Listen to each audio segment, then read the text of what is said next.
love Blake, I love Blake. And I'm like, if you only knew, like, who this guy is. Today, sparks fly on the beaches of Bachelor in Paradise, and the legendary Chris Harrison tells us who made waves on the season premiere. I guess the big question is, Blake, what were you thinking? Plus, the rattlesnake himself, Stone Cold Steve Austin, is here to preview his new show, Straight Up. Give me a hell yeah! This is your reality check. I got a front row, I'm watching.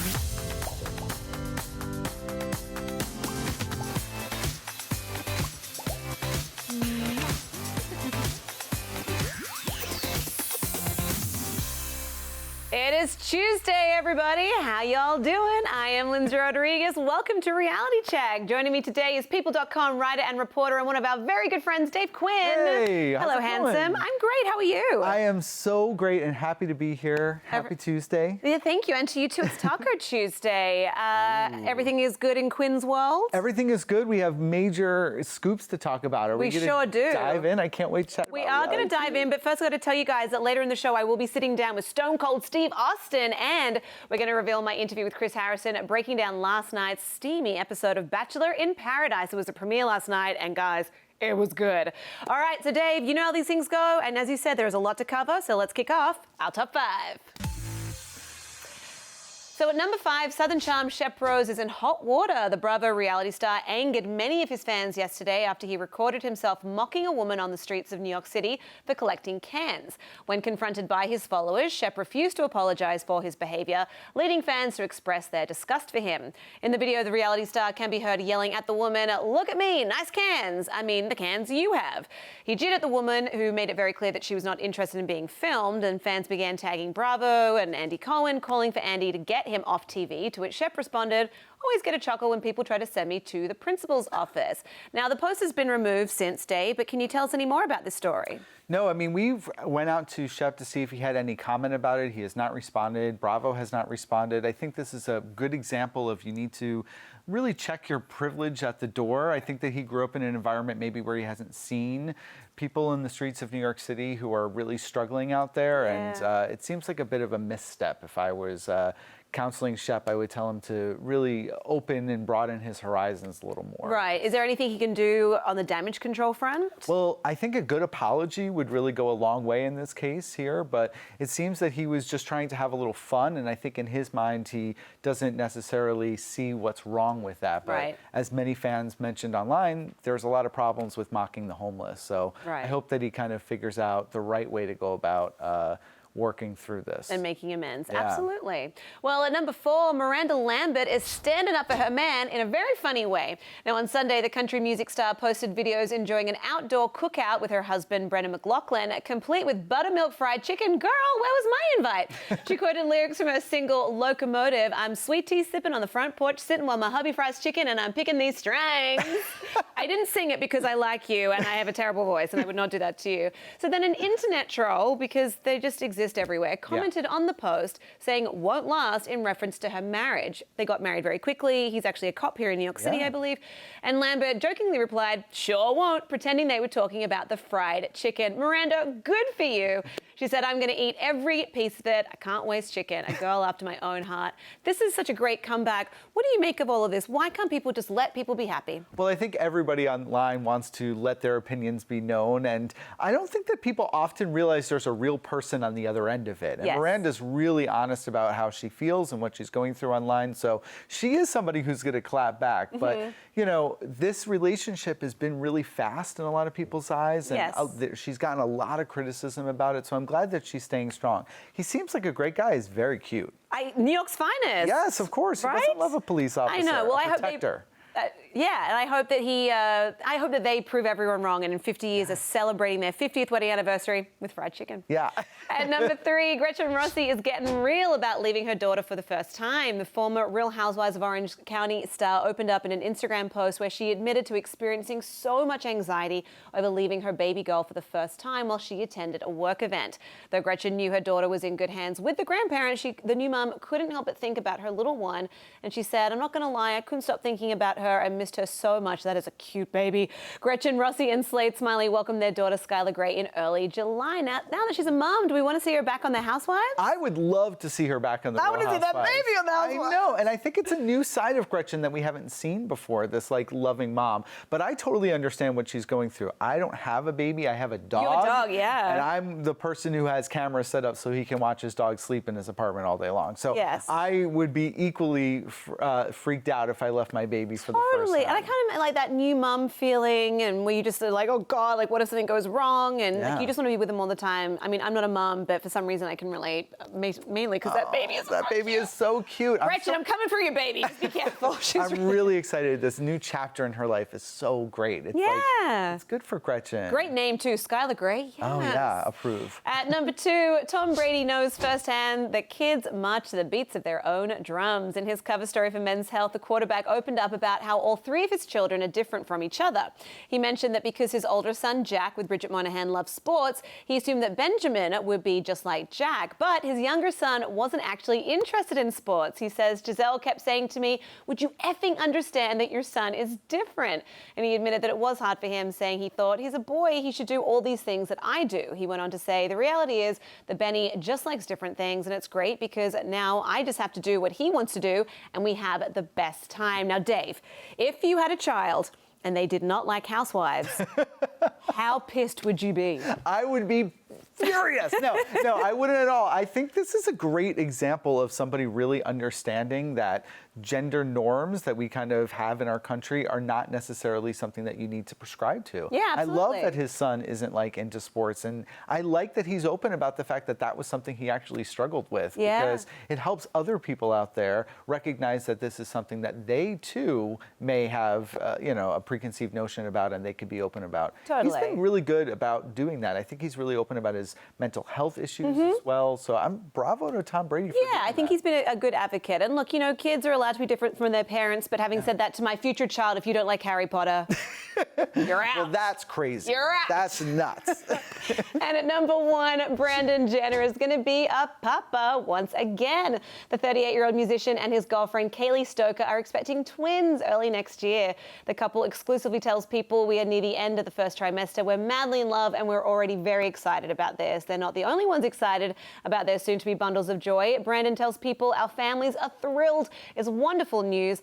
As for the gender of the babies, the couple isn't telling. Kaylee went on to say, we have decided not to find out. We're going to be surprised. And this news comes after his brother Brody announced his split from his wife, Caitlin. Now, Brandon and Kaylee are very private, but do you think that maybe they might make an appearance on The Hills in the beginning with the twins in tow? There's season 2 coming down the path. This is a great opportunity to jump right in, right? I would love to see that. I would love to. I mean, I just want to see more babies. Yeah, I think that's been this established. is a very baby-centric top 5 right now. We're really diving in. My ovaries are like...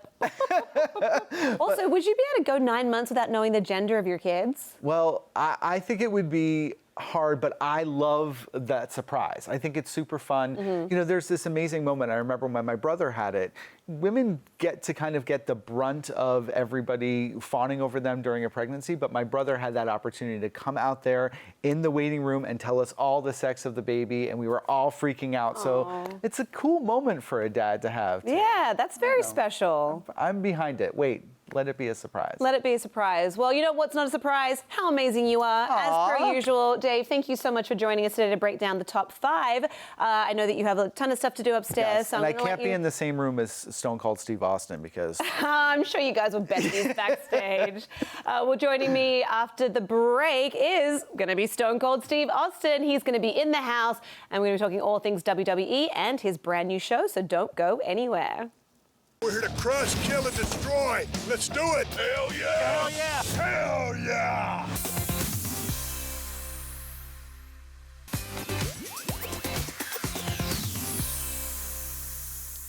Welcome back to the show. Joining me now is the Texas rattlesnake himself, Stone Cold Steve Austin. Welcome, buddy. How you doing? How are you? I am great. It is an honor to meet you. You are such a legend. And we're going to talk about your career in just a little bit. But first, we have to begin with your brand new show. It's premiering on August 12th on USA. It's called Straight Up Steve Austin, and it's not your average talk show. So give us a scoop. Man, it's kind of like, well, it's a talk show, and we're doing things outdoors. So I'm an outdoor person. I I can't stand to sit still. I'm kind of a type A personality. So being here with you right now, I'm good because it's fun to talk to you. But to do something a little bit different and something that's kind of in my wheelhouse, I'll get a celebrity guest out there and we'll bond over, humor, an activity, either something from my world or something from their world. And then that kind of sparks and creates conversation. And then, there's some in-depth moments in there and we'll get some, good heartfelt stuff, information from them, talk about, how they got successful, what their drive was, or, parts about their life, but also laugh our tails off and do things together. So it's an action-oriented talk show, and we get to have fun. It's such a great concept. What kind of guests can we look forward to having? I know that you've got Rob Riggle, who's a comedian and a vet on the show. Who else? And it was really cool to hang out with Rob because he's a former U.S. Marine, and I appreciate everybody that served our country. Yes. And so Sal Vulcano from Impractical Jokers, which is one of my favorite shows on television, and hanging out with him was such a blast because he's such a wrestling fan, and so we bonded immediately.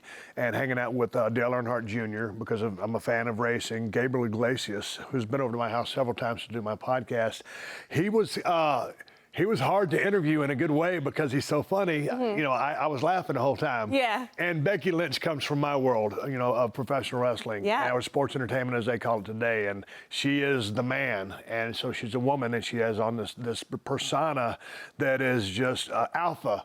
And so she's reached heights never before seen, and other guests. But it's just real fun to go out there, and each show has a different feel to it, based on the personality of the person that I'm working with. Of course. Now, if it was to be picked up for a second season, which I'm sure that it will be, and limitation was not a thing, who would your dream guest be?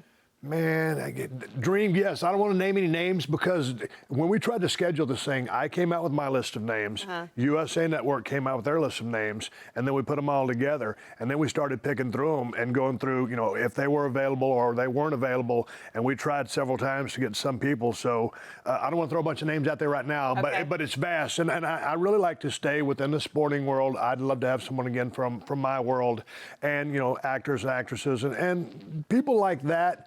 But I don't want to name names yet because I don't want to put the jinx on myself. Okay, that's And fair. I'm hoping that, I can apply what I learned during the first season because there's so much going on. And this is something I've never done before. Although I do a podcast and I've hosted other shows, this was a hybrid of everything that I've done. Yeah. So I was learning along the way. So now that I've seen the edits and the cuts being put back together, and based on what I've done and experienced, I learned from that. So I want to take what I've learned this year in the next season so I can be better at what I do. True type A personality, learning and always improving. I love that. Now, let's talk a little bit about your wrestling career, because 20 years ago, you and The Rock were young wrestlers together. Did you ever sit up at night thinking and talking to each other saying, one day we're going to be huge international TV and film stars? Did you ever think that was a possibility back then? Never. First of all, I grew up just loving the business of professional wrestling, and that's what I wanted to do. And I never thought there would be an end to it. Well, I found out there is an end to it. And so, my career got cut short, and I ended up doing the things that I did. And I had a blast doing them. And in talking about The Rock, we headlined 3 WrestleManias together, 15, 17, and 19. And he brought out the best in me, and I brought out the best in him. And there was just this crazy electric chemistry and respect between us that we both loved and thrived upon. One time we were on a flight, and we were about to head home, or at least I was heading back to Texas. And he was down in Miami at the time, and I said, man, you headed back to Miami? He goes, no, I'm headed out to L.A. I said, man, what you doing out there? He goes, I'm working on a couple things. So Rock had the vision way back in the day that he did want to be an actor. Right. And he didn't just become an actor, he's become the biggest movie star in the world today as we speak. Absolutely. So a happy ending to both stories, and I'm so proud of one of my favorite opponents. Oh, that's so cool. Do you ever foresee a time when maybe there could be a Rock Stone Cold collaboration in either a TV series or a film? And what kind of movie would it be? A comedy, an action, a rom-com? I don't know. Rock's he's so high profile, and he's moving and shaking, and he's working at such a rapid pace. And I don't really clamor to be on a movie set, but maybe they could find someone good looking enough to play my part or be me. But no, he's Being doing very his, humble right now. No, he's doing his thing, and he's doing a good job. I mean, an awesome job at doing his thing, and I'm having fun doing my thing. And you're doing a lot. We're all really looking forward to Straight Up, premiering next week on August 12th at USA at 11 p.m. Eastern, again on the USA Network. Right now, we are going to take a very quick break. When we come back, we're going to roll in my interview with Chris Harrison, breaking down last night's premiere of Bachelor in Paradise. But we're going to get you more Steve Austin because he's sticking around to comment on our daily reality history moment. And Steve, I think you're going to like this one. Stay tuned, guys.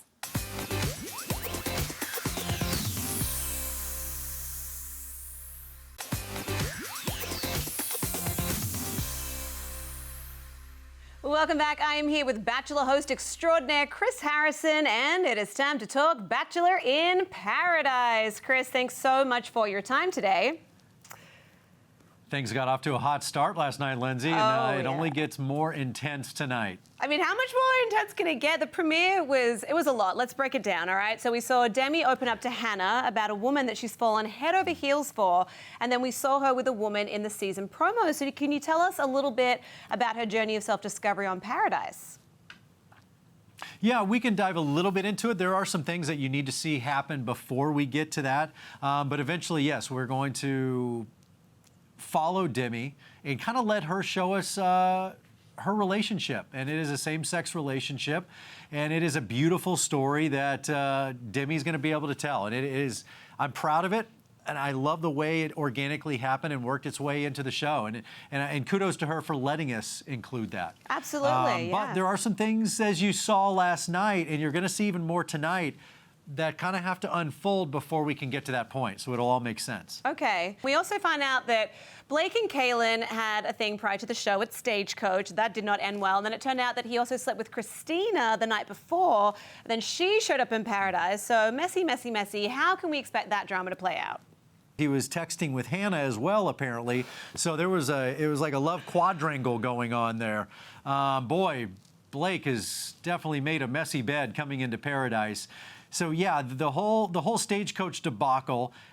I guess the big question is, Blake, what were you thinking? How did you think you were going to just sail into Paradise and everything was just going to be all calm and cool and everybody was just going to say, don't worry about it, bygones, you're a good guy? Yeah.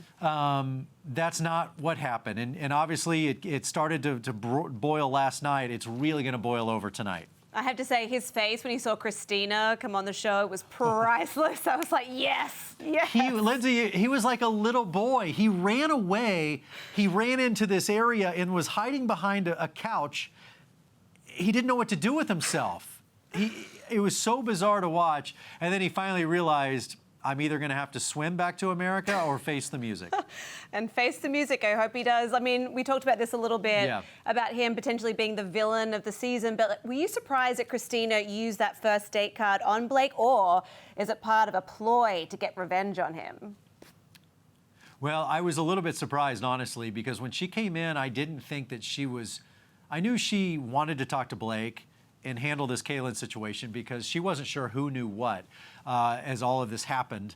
But I thought she would kind of slow play it. I didn't realize she was going to rip the Band-Aid off, go right at Blake. Good on her, by the way, to go right at him and have him answer to all this stuff. And again, Blake did not handle that situation well. He started to apologize, but then he got aggressive and he got mad about the fact that she was bringing it up. So again, not a well-handled situation by Blake. Yeah. There's many of those. And now they're all trapped on an island together. I love it. Now, Chris Bukowski came out of retirement for the season. So what were your thoughts when you saw him come back?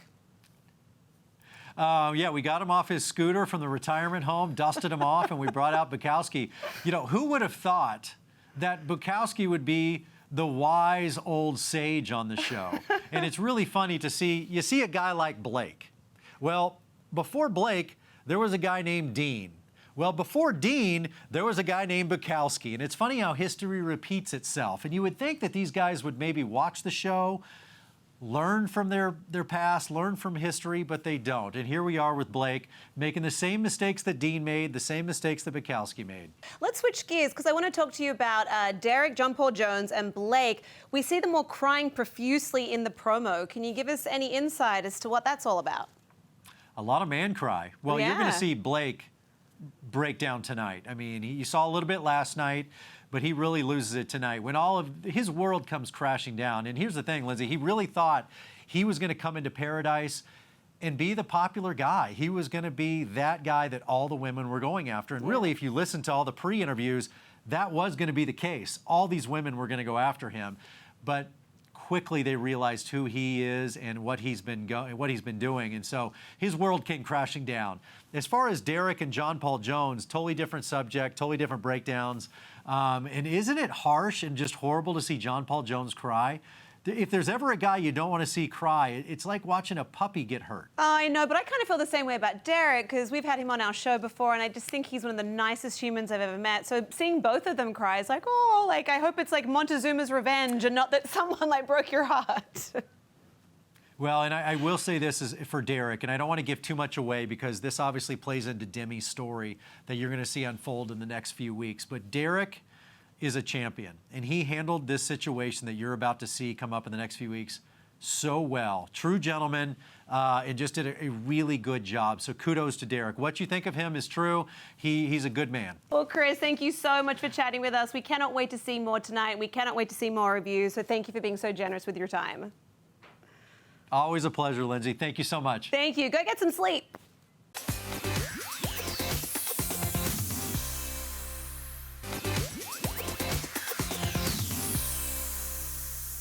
Welcome back to the show. It is now time for a very appropriate reality TV moment from The Vault. Enjoy. The Miz is a character I created. He's basically a wrestling star, and he's ready for the big leagues. In this 2001 episode of The Real World, Mike Mizanin reveals his wrestling-obsessed alter ego, a.k.a. The Miz. He always has it. Loves it. Grows it. Treats it like it's part. We quickly see how serious Mike is about this whole wrestling thing.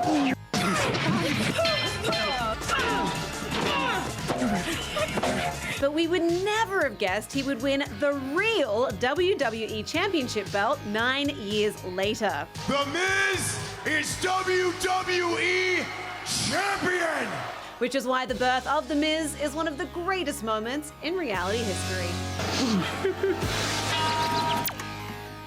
Amazing. That's your USA Network mate, The Miz. That is all we have time for today. Unfortunately, I want to say a big thank you to Chris Harrison and, of course, this man right here, Stone Cold Steve Austin. What an honor it has been to hang out with you and pick your brain. Guys, remember to follow @People on Twitter to watch the newest Reality Check episode streaming every day at 4:30 p.m. Eastern.